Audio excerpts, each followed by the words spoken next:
UPA की chairperson Sonia Gandhi ने Israel के सैन्य अभियान को नरसंहार करार दिया। सोनिया गांधी ने गजा में भूख से बिलखते बच्चों और गोलियों से जान गंवाने वाले लोगों की आवाज उठाई।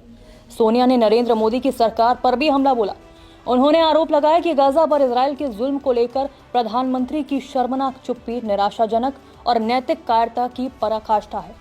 सोनिया गांधी ने एक हिंदी दैनिक के लिए लिखे गए एक लेख में कहा कि अब समय आ गया है कि प्रधानमंत्री स्पष्ट और साहसिक शब्दों में उस विरासत की ओर से जोरदार आवाज उठाएं जिसका प्रतिनिधित्व भारत करता आया है। सोनिया गांधी ने नरेंद्र मोदी सरकार से गजा के लोगों की आवाज उठाने की बात कही। उन्होंने लेख में लिखा, अक्टूबर 2023 को इजरायल में निर्दोष पुरुषों, महिलाओं और बच्चों पर हमास द्वारा किए गए बर्बर हमलों या उसके बाद इजरायली लोगों को लगातार बंधक बनाए रखने को कोई भी उचित नहीं ठहरा सकता। इसकी बार बार और बिना किसी शर्त निंदा की जानी चाहिए, लेकिन अंतर्राष्ट्रीय समुदाय के सदस्य और उससे भी बढ़कर एक इंसान होने के नाते ये स्वीकारना हमारी जिम्मेदारी है कि गजा की जनता पर इजरायली सरकार की प्रतिक्रिया और प्रतिशोध का तरीका न केवल उग्र रहा है बल्कि ये पूरी तरह आपराधिक भी है। उन्होंने कहा, फ्रांस ने फिलिस्तीनी राष्ट्र को मान्यता देने का फैसला किया है और ब्रिटेन, कनाडा जैसे देशों ने गजा में आक्रामकता को बढ़ावा देने वाले इजरायली नेताओं पर प्रतिबंध लगाए हैं। इस मानवीय संकट के प्रति दुनिया भर में उभर रही वैश्विक चेतना के बीच ये एक राष्ट्रीय शर्म की बात है कि भारत इस मानवता के अपमान का मूक दर्शक बना हुआ है। राज्य की नीति निर्देशक सिद्धांत सरकार से अपेक्षा करते हैं कि वे अंतर्राष्ट्रीय शांति और सुरक्षा को बढ़ावा देने, राष्ट्रों के बीच न्यायपूर्ण संबंध बनाए रखने और अंतर्राष्ट्रीय कानून एवं संधि कर्तव्यों के प्रति सम्मान के लिए प्रभावी कदम उठाएं। लेकिन इजरायली कदमों के समक्ष वर्तमान सरकार की नैतिक कायरता संवैधानिक मूल्यों के प्रति कर्तव्यों की उपेक्षा के समान है।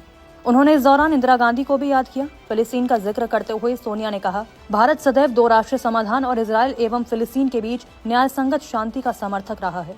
इंदिरा गांधी के नेतृत्व में 1974 में भारत पहला गैर अरब देश बना जिसने फिलिस्तीन मुल्क संगठन को फिलिस्तीनी जनता के एकमात्र और वैध प्रतिनिधि के रूप में मान्यता दी। भारत 1988 में उन शुरुआती देशों में था जिन्होंने फिलिस्तीन को आधिकारिक मान्यता प्रदान की। इजरायल द्वारा गाजा के लोगों पर लगातार किए जा रहे जुल्मों के बीच प्रधानमंत्री मोदी की शर्मनाक चुप्पी बेहद निराशाजनक है। ये नैतिक कायरता की पराकाष्ठा है। अब समय आ गया है कि मोदी स्पष्ट और साहसिक शब्दों में उस विरासत की ओर से जोरदार आवाज उठाएं जिसका प्रतिनिधित्व भारत करता आया है। आज समूची मानवता के सामूहिक विवेक को झकझोरने वाले इस मुद्दे पर ग्लोबल साउथ फिर से भारत के नेतृत्व की प्रतीक्षा कर रहा है। ग्लोबल साउथ शब्द का इस्तेमाल आमतौर पर आर्थिक रूप से कम विकसित देशों को संदर्भित करने के लिए किया जाता है। बता दें कि गजा में लोगों पर जुल्म की इंतहा हो चुकी है। कुछ लोग भूख से मारे जा रहे हैं तो कुछ लोग बंदूक की गोलियों से।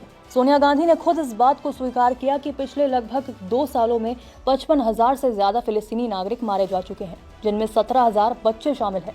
अब इन्हीं बच्चों की निर्मम हत्या और लोगों के कत्लेआम को लेकर सोनिया गांधी ने अपना लेख लिखा है।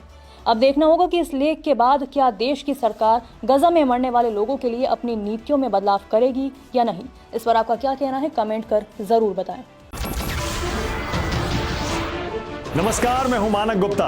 अगर आपको हमारा ये वीडियो पसंद आया हो तो इसे लाइक और शेयर जरूर करें और हाँ, हमें सब्सक्राइब और फॉलो करना ना भूलें ताकि आप देश और दुनिया की कोई खबर मिस ना करें। तो जुड़े रहिए हमारे साथ और देखते रहिए न्यूज़ 24।